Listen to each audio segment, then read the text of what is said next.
Israel နိုင်ငံကိုခေတ်သစ်နိုင်ငံတော်အဖြစ်ပြန်လည်တည်ထောင်ခဲ့တဲ့အချိန်ကစပြီးဒီနေ့အထိတိုင်အောင်ပဲ Israel နိုင်ငံကိုဖျက်ဆီးပစ်ဖို့ကြွေးကြော်ထားတဲ့ရန်သူတွေဟာဝန်ရံနေခဲ့တာဖြစ်ပါတယ်။ Israel နိုင်ငံလွတ်လပ်ရေးရပြီးနောက်ပိုင်းဆယ်စုနှစ်များစွာတိုင်အောင်လဲဆီးရီးယားနိုင်ငံဟာ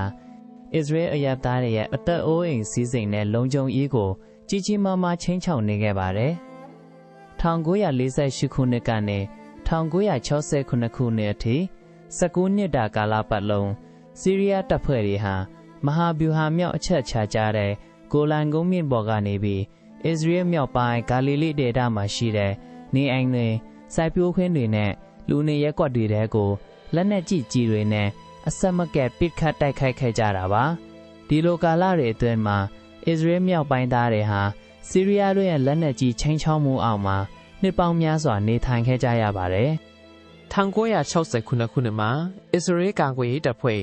IDF ဟာဂိုလန်ကုန်းမြင့်ကိုတင်ပိုက်နိုင်ခဲ့တဲ့အခါကျမှသာ Israel လူမှုအတိုက်အဝန်းတွေအပေါ်ကြားရောက်နေတဲ့အဲ့ဒီအန်ဒီယာတွေဟာကင်းစင်သွားခဲ့ပါတယ်။ဆီးရီးယားနိုင်ငံကိုစစ်ရှုံးစေခဲ့ပြီးဂိုလန်ကုန်းမြင့်ကိုတင်ပိုက်နိုင်ခဲ့တဲ့ Israel ရဲ့အောင်မြင်မှုနောက်ကွယ်မှာတော့ Israel နိုင်ငံရဲ့အကြော်ကြားဆုံးထောက်လှမ်းရေးသူလိုEli Cohen ရဲ့စွမ်းဆောင်ချက်တွေဟာတကယ်ကိုအဓိကကျခဲ့ပါတယ်။ Eliyahu Ben Shaul Cohen ဒါမှမဟုတ်ကျွန်တော်တို့သိကြတဲ့ Eli Cohen ကို1924ခုနှစ်မှာအီဂျစ်နိုင်ငံ Alexandria မြို့မှာရှိတဲ့ဂျူးဘာသာဝင်မိသားစုတစ်ခုကနေမွေးဖွားခဲ့တာဖြစ်ပါတယ်။သူရဲ့ဖခင်ဟာ1914ခုနှစ်ကတည်းကဆီးရီးယားနိုင်ငံအလက်ပိုမြို့ကနေအီဂျစ်ကိုပြောင်းရွှေ့အခြေချခဲ့သူဖြစ်ပါတယ်။ Eli Cohen ဟာငယ်စဉ်ကတည်းကသူမိဘတွေစီကနေဂျူးလူမျိုးတွေရဲ့ရိုးရာထုံတမ်းတွေ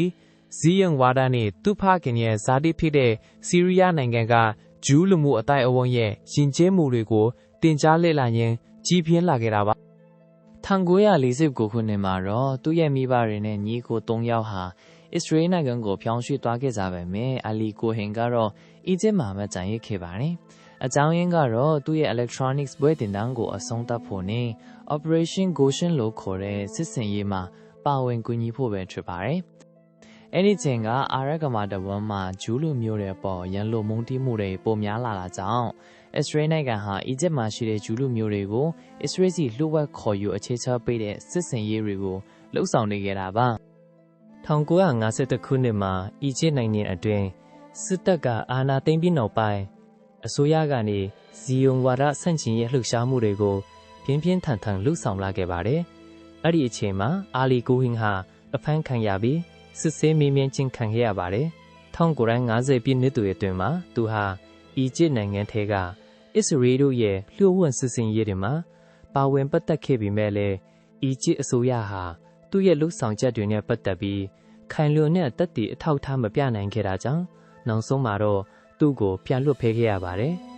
1954ခုနှစ်မှာတော့အီဂျစ်အာဏာပိုင်တွေဟာအစ္စရေးထောက်လှမ်းရေးကွန်ရက်တစ်ခုကိုဖော်ထုတ်နိုင်ခဲ့ပါတယ်။အဲဒီထောက်လှမ်းရေးအဖွဲ့ထဲမှာ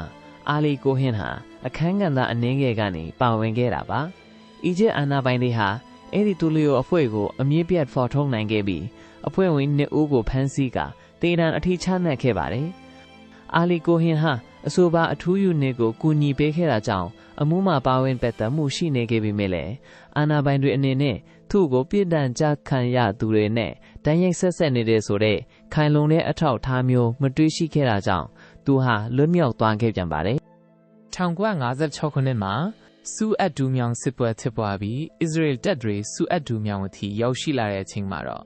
အာလီကိုဟင်ဟာအီဂျစ်အာဏာပိုင်တွေရဲ့ဖမ်းဆီးခြင်းကိုနောက်တစ်ကြိမ်ခံခဲ့ရပြန်ပါတယ်။ဒါပေမဲ့ဒီတစ်ကြိမ်မှာတော့သူ့ကိုအလက်ဆန်ဒရီးယားမြို့မှာကျန်ရှိနေတဲ့တခြားဂျူးလူမျိုးတွေနဲ့အတူအီဂျစ်နိုင်ငံတဲကနေနှင်ထုတ်ခဲ့ပါတယ်။ဒါကြောင့်သူဟာ1958ခုနှစ်အစောပိုင်းမှာတော့အစ္စရေးနိုင်ငံကိုရောက်ရှိလာခဲ့ပါတယ်။အလီကိုဟင်ဟာအာရက်စကားပြင်သစ်စကားနဲ့ဟီဘရူစကားတွေကိုကျွမ်းကျင်ကျင်ပြောဆိုနိုင်တာကြောင့်အစ္စရေးကာကွယ်ရေးတပ်ဖွဲ့ IDF ဟာသူ့ကိုစစ်ဘက်ထောက်လှမ်းရေးယူနစ်မှာတရင်အချက်အလက်စစ်စစ်တူတူဖြစ်ခန့်အပ်ခဲ့ပါတယ်။ဒါပေမဲ့သူဟာဒီအလို့အပေါ်မှာစီတိုင်းမကျဖြစ်ခဲ့တာကြောင့်အစ္စရေးရဲ့ထိပ်တိုင်းရှိုးဝက်ထောက်လှမ်းရေးအဖွဲ့ဖြစ်တဲ့မော့ဆတ်ကိုဝင်ခွင့်လျှောက်ထားခဲ့ပါတယ်။အစပိုင်းမှာတော့မော့ဆတ်ကသူ့ကိုညှင်းပယ်ခဲ့ပါတယ်။အဲဒီနောက်မှာတော့သူဟာ စစ်ဘက်ထောက်လှမ်းရေးအလုပ်ကနေနှုတ်ထွက်ခဲ့ပြီး Tel Aviv မြို့က အာမခံယုံတစ်ခုမှာ စာရေးအဖြစ်ဝင်ရောက်လုပ်ကိုင်ခဲ့ပါတယ်1959ခုနှစ်မှာတော့အလီကိုဟင်ဟာနာဒီယာမာဂျန်နဲ့အင်တောင်ပြုတ်ခဲ့ပြီး သားသမီး3ယောက်ထွန်းကားခဲ့ပါတယ် သူတို့မိသားစုဟာအစ္စရေးနိုင်ငံဘတ်ယန်မြို့မှာအခြေချနေထိုင်ခဲ့ကြပါတယ်အဲ့ဒီချိန်မှာဆီးရီးယားနိုင်ငံနဲ့နယ်စပ်မှာအခြေအနေတွေဟာပိုပြီးတင်းမာလာခဲ့ပါတယ်ဆီးရီးယားစစ်တပ်ဟာဂိုလန်ကုန်းမြင့်ငယ်မြင့်မားတဲ့အနေအထားကိုအတောင်းချပြီးအောက်ဘက်မှာရှိတဲ့အစ္စရေးလူမှုအတိုင်းအဝန်ဒီစီကိုလက်နက်ကြီးတွေနဲ့အဆက်မပြတ်ဖိခတ်တိုက်ခတ်ခဲ့ကြပါတယ်အဲ့ဒီချိန်မှာမော်ဆက်ဟဲ့ညွန့်ကြိုင်မှုချုပ်မေယာအမေဟာဆီးရီးယားအစိုးရအတွင်းပိုင်းချီထိုးဖောက်ဝင်အောင်နိုင်မဲ့အထူးသူလျို့တယောက်ကိုစတင်ရှာဖွေခဲ့ပါတယ်လက်ရှိမှာရှိနေတဲ့သူလှိုတွေထဲမှာဒီတာဝန်အတွက်တင့်တော်သူမရှိဘူးလို့ဆုံးဖြတ်ပြီးတဲ့နောက်မှာတော့ညွန့်ကြားရေးမှုချုပ်အမစ်ဟာအဖွဲ့ကနေအရင်ကညင်းပယ်ထားခဲ့တဲ့ရှောက်လွှာဟောင်းတွေကိုပြန်လည်စစ်စစ်ကြည့်ရင်းနဲ့အလီကိုဟင်ရဲ့အမည်ကိုတွေ့ရှိခဲ့တာပါအလီကိုဟင်ဟာအာရတ်နိုင်ငံတစ်ခုမှာမွေးဖွားကြီးပြင်းခဲ့သူဖြစ်တယ်လို့သူယုံကြည်တဲ့ရည်မှန်းချက်အပေါ်မှာလဲပြင်းပြတဲ့စိတ်အားထက်သန်မှုနဲ့ကိုကျိုးစွန့်လို့စိတ်တွေကြောင့်လူသိများသူဖြစ်ပါတယ်။ဒါအပြင်သူဟာအာရတ်၊ပြင်သစ်၊အင်္ဂလိပ်နဲ့ဟီဘရူးစတဲ့ဘာသာစကား၄မျိုးစလုံးကိုလည်းကျွမ်းကျင်စွာတတ်မြောက်ထားသူတဦးဖြစ်ပါတယ်။1960ပြည့်နှစ်မှာတော့အလီကိုဟင်ဟာအစ္စရေးရဲ့ထိပ်တန်းထောက်လှမ်းရေးအဖွဲ့ဖြစ်တဲ့မောဆတ်ထဲကိုစတင်ဝင်ရောက်ခဲ့ပြီးအချိန်6လကြာအထူးလေ့ကျင့်ရေးသင်တန်းကိုတက်ရောက်ခဲ့ရပါတယ်။အဆိုပါသင်တန်းမှာသူဟာလက်နက်ကျွမ်းကျင်မှုမြေမျက်နှာသွင်ပြင်လေ့လာမှုနဲ့မြေပုံဖတ်ချင်းစာတဲ့စစ်ပတ်ဆိုင်ရာအခြေခံတွေအပြင်ဖောက်ခွဲဖျက်ဆီးရေးရန်သူလက်မှလွတ်မြောက်အောင်တင်းရှောင်နည်းများရေဒီယိုဆက်သွယ်ရေးနဲ့လျှို့ဝှက်ကုန်များအသုံးပြုခြင်းစတဲ့သူလျှို့အတတ်ပညာရပ်တွေကိုပါအသေးစိတ်သင်ယူလေ့ကျင့်ခဲ့ရတာဖြစ်ပါတယ်။သင်တန်းအပြီးထုတ်ပြန်တဲ့အစီရင်ခံစာမှာတော့အလီကိုဟင်ဟာမြေပြင်အေဂျင့်တယောက်အတွက်လိုအပ်တဲ့အရည်ချင်းအားလုံးနဲ့ပြည့်စုံသူဖြစ်တယ်လို့မှတ်တမ်းတင်ချီးကျူးဂုဏ်ပြုခြင်းခံခဲ့ရပါတယ်။အစ္စရေးထောက်လှမ်းရေးအဖွဲ့ကနေအလီကိုဟင်ကိုမြင်းသူမီဝါဖြစ်ကြောင်းနာမည်အသက်အထောက်အထားတစ်ခုဖန်တီးပေးခဲ့ပါတယ်။အဲ့ဒီနောက်မှာတော့သူဟာဆီးရီးယားမိဘနှစ်ပါးကနေဘေရုမြို့မှာမွေးဖွားခဲ့တဲ့ကာမေအာမင်တာဘက်ဆိုတဲ့အမည်တစ်ခုကိုခံယူခဲ့ရပါတယ်။သူ့အတွက်ကြိုတင်ပြင်ဆင်ပေးထားတဲ့နောက်ခံသမိုင်းကြောင်းအရတာဘက်ဟာ1948ခုနှစ်မှာသူ့ရဲ့မိသားစုနဲ့အတူအာဂျင်တီးနားနိုင်ငံကိုပြောင်းရွှေ့ခဲ့ပြီးအဲ့ဒီမှာအောင်မြင်တဲ့အထည်လေးလုပ်ငန်းတစ်ခုကိုထူထောင်ခဲ့သူဖြစ်တယ်လို့ဆိုပါတယ်။အဲ့ဒီလိုဖန်တီးထားတဲ့ဇလံအရာကာမယ်အာမင်တာဘတ်ဟာသူ့ရဲ့မိခင်နိုင်ငံဖြစ်တဲ့ဆီးရီးယားကိုပြန်ပြီးအထောက်အကူပြုလို့တဲ့မျိုးချစ်စိတ်ဓာတ်ကြောင့်ဆီးရီးယားနိုင်ငံကိုပြန်လာကျင်တာဖြစ်တယ်လို့ပုံဖော်ထားတာပါ။ဒီလိုနဲ့အလီကိုဟင်ဟာသူ့ရဲ့အထောက်ထားအသစ်ကိုအတည်ပြုနိုင်ဖို့အတွက်1962ခုနှစ်မှာအာဂျင်တီးနားနိုင်ငံဘျူနိုအေးရီစ်မြို့ကိုပြောင်းရွှေ့သွားခဲ့ပါတယ်။သူစစ်စင်ရေးအတွက်ထွက်ခွာသွားတဲ့အချိန်မှာဇနီးဖြစ်သူနာဒီယာကလေစိတ်အထိလိုက်လံပို့ဆောင်ပေးခဲ့ပါတယ်။ဒါပေမဲ့နာဒီယာဟာသူ့ခင်မုန်းကကာကွယ်ရေးဝန်ကြီးဌာနမှာအလုပ်လုပ်ရမယ်လို့ပဲတည်ထားပြီးဘယ်နေရာမှာဘယ်လိုတာဝန်မျိုးထမ်းဆောင်ရမယ်ဆိုတာကိုတော့လုံးဝမသိရှိခဲ့ပါဘူး။အလီကိုဟင်ဟ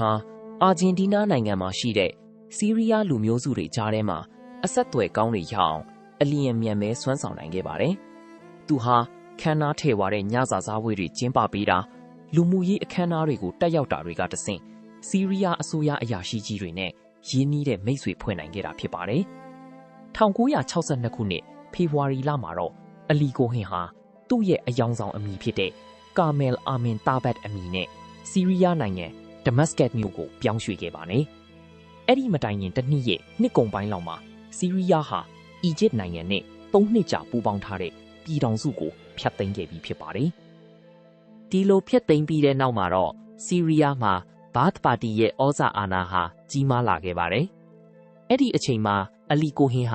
ာဘာသ်ပါတီခေါင်းဆောင်နေအမှန်တကယ်အာဏာရလာတဲ့အခါသူတို့ရဲ့ထိပ်ပိုင်းနိုင်ငံရေးအတိုက်အဝန်းကြားမှာတောစာလွှမ်းမိုးနိုင်ဖို့အတွက်ဆီးရီးယားမှာရှိနေဖို့လိုအပ်တယ်ဆိုတဲ့အခွင့်အရေးကိုမြင်ခဲ့တာပါ။ဒါကြောင့်သူဟာအာဂျင်တီးနားမှာရှိတဲ့ဆီးရီးယားစစ်တပ်မှူးဗိုလ်ချုပ်အာမင်အယ်ဟာဖက်အပါအဝင်ဘာသ်ပါတီခေါင်းဆောင်ပိုင်းတွေနဲ့နီးပြူဟာကြကြအဆက်တွေတိစောက်ခဲ့ပါတယ်။အလီကိုဟင်ဟာဒမတ်စကတ်မြို့ကိုရောက်ရှိတဲ့အခါမှာတော့သူ့ကိုလူတိုင်းကနွေးနွေးထွေးထွေးကြိုဆိုခဲ့ကြပါတယ်။ဒါဟာဘျူနိုအေရစ်မြို့ကဆီးရီးယားလူမှုအတိုက်ဝန်းထဲမှာရှိတဲ့ထိပ်တန်းပုဂ္ဂိုလ်တွေကနေ သူ့အပေါ်ထားရှိတဲ့ထောက်ခံချက်တွေကြောင့်ပဲဖြစ်ပါတယ်။ဆီးရီးယားကိုရောက်တဲ့အခါမှာလေအလီကိုဟင်ဟာဘျူနိုအေရစ်မှာလုပ်ခဲ့တဲ့အတိုင်းပဲဒေသခံကဖီးဆိုင်တွေကိုမကြာခဏသွားရောက်တာနိုင်ငံရေးဆိုင်ရာအတင်းအဖျင်းတွေကိုနားထောင်တာနဲ့လမ်းပေါ်ကလူထုရဲ့စကားတန်နဲ့အချီနီကိုလိလာအကေးခတ်တာတွေကိုတစိုက်မမတ်ဆက်လက်လှုပ်ဆောင်ခဲ့ပါတယ်။အလီကိုဟင်ဟာဆီးရီးယားမှာအောင်မြင်ဖြစ်ထွန်းနေတဲ့သွင်းကုန်ပို့ကုန်လုပ်ငန်းတစ်ခုကိုလုပ်ကိုင်ခဲ့ပြီးအဲ့ဒီလုပ်ငန်းကတဆင့်သူ့ရဲ့နိုင်ငံရေးအဆက်အသွယ်တွေကိုပိုပြီးကျယ်ပြန့်အောင်လှုပ်ဆောင်နိုင်ခဲ့ပါတယ်။သူဟာသူ့ရဲ့နေအိမ်မှာခမ်းနားထည့်ဝါတဲ့ပါတီပွဲတွေကိုမကြာခဏကျင်းပလေ့ရှိပြီးအဲ့ဒီပွဲတွေကိုဆီးရီးယားစစ်တပ်ကအဆင့်မြင့်အရာရှိကြီးတွေအစိုးရဝန်ကြီးတွေစီးပွားရေးလုပ်ငန်းရှင်တွေနဲ့အခြားဩဇာအာဏာရှိတဲ့ထိပ်သီးပုဂ္ဂိုလ်တွေကိုဖိတ်ကြားခဲ့တာပါ။အဲ့ဒီပါတီပွဲတွေမှာအဆင့်မြင့်အရာရှိကြီးတွေဟာသူတို့ရဲ့လုပ်ငန်းဆောင်တာတွေနဲ့စီရေးအစီအစဉ်တွေကိုပွင့်ပွင့်လင်းလင်းဆွေးနွေးလိရှိကြပါတယ်။အလီကိုဟင်ကတော့အဲ့ဒီဆွေးနွေးမှုတွေကိုပိုပြီးအရှင်တက်လာစေဖို့အတွက်သူ့ကိုယ်သူအရက်မူးနေသလိုမျိုးဟန်ဆောင်ပြီးသူတို့ပြောသမျှကိုအထူးဂရုစိုက်ပြီးနားထောင်ခဲ့တာဖြစ်ပါတယ်။ဒါအပြင်သူဟာအစိုးရဝန်ကြီးတွေအတွက်တရားဝင်မဟုတ်တဲ့အကြံပေးတစ်ယောက်အဖြစ်ပါဆောင်ရွက်ပြီးခဲ့ပြီးဝန်ကြီးတွေဟာအကြံဉာဏ်တွေနဲ့တခါတရံမှာငွေကြီးချီးငှားဖို့အတွက်ပါသူ့ကိုအကူအညီတောင်းခံလာကြတဲ့အထိယုံကြည်မှုကိုရယူနိုင်ခဲ့ပါတယ်။အလီကိုဟင်ဟာဒမတ်စကတ်မြို့ကအုပ်ချုပ်သူလူဒန်းစားတွေကြားထဲမှာယုံကြည်မှုရအောင်စွမ်းဆောင်နိုင်ခဲ့ပြီးနောက်ဆီးရီးယားစစ်ဘက်ဆိုင်ရာအရာရှိကြီးတွေနဲ့အတူစစ်ဘက်ဆိုင်ရာအဆောက်အအုံတွေကိုတွားရောက်ဖို့ဖိတ်ကြားခြင်းခံခဲ့ရပါတယ်။အဲ့ဒီထဲမှာဆီးရီးယားတို့ထိန်းချုပ်ထားတဲ့ဂိုလန်ကုန်းမြင့်စီကိုတွားရောက်လိလာတဲ့ခရီးစဉ်တွေလည်းပါဝင်ပြီးအဲ့ဒီကုန်းမြင့်ပေါ်ကနေပြီးအရင်ကဆီးရီးယားတို့ရဲ့လက်နက်ကြီးတွေနဲ့မကြာခဏအပြစ်ခံခဲ့ရတဲ့အစ္စရေးနိုင်ငံဘက်ကစိုက်ပျိုးရေးခြံတွေကြီးရွာတွေနဲ့လမ်းမတွေကိုသူ့ကိုယ်တိုင်ငုံကြည့်ခွင့်ရခဲ့တာဖြစ်ပါတယ်။အလီကိုဟင်ဟာဆီးရီးယားရဲ့တောင်ဘက်နယ်စပ်ဒေသတွေစီကိုတွားရောက်နိုင်ခဲ့တာကြောင့်ဆီးရီးယားတပ်တွေရဲ့တည်နေရာဓာတ်ပုံတွေနဲ့ပုံချမ်းတွေကိုအစ္စရေးနိုင်ငံစီပေးပို့နိုင်ခဲ့ပါတယ်။သူဟာဆီးရီးယားတို့ရဲ့ဘန်ကာတွေနဲ့အမြောက်တပ်တွေရှိသမျှနေရာအားလုံးကိုမှတ်သားထားနိုင်ခဲ့တယ်လို့နယ်စပ်တစ်လျှောက်ကတပ်ဖြန့်ထားမှုအသေးစိတ်ကိုလည်းအစ္စရေးကိုပြန်လည်ဖော်ပြပေးနိုင်ခဲ့ပါတယ်။အထူးသဖြင့်စစ်ပွဲဖြစ်ပွားလာပါကအစ္စရေးတပ်ဖွဲ့တွေကုန်းမြင့်ပေါ်တက်မလာနိုင်အောင်တားဆီးထားတဲ့တင်ကားတားအတားအဆီးတွေကိုလည်းအဓိကထားလေ့လာခဲ့တာပါ။ဒါအပြင်သူဟာဆီးရီးယားလေသူရဲအချို့ရဲ့အမည်စီရင်တွေနဲ့သူတို့ရဲ့တိုက်လေယာဉ်တွေမှာတပ်ဆင်ထားတဲ့လက်နက်ပုံစံတွေကိုပါတိတိကျကျပုံချမ်းဆွဲပြီးပေးပို့နိုင်ခဲ့ပါတယ်။အလီကိုဟင်ဟာဆီးရီးယားအရာရှိကြီးတွေနဲ့အတူဂိုလန်ကုန်းမြင့်တစ်လျှောက်လှဲလေကြည့်ရှုခွင့်ရခဲ့စဉ်မှာဆီးရီးယားတပ်စခန်းတွေရဲ့တည်နေရာတွေကိုအသေးစိတ်မှတ်သားခဲ့ရုံနဲ့မကပဲ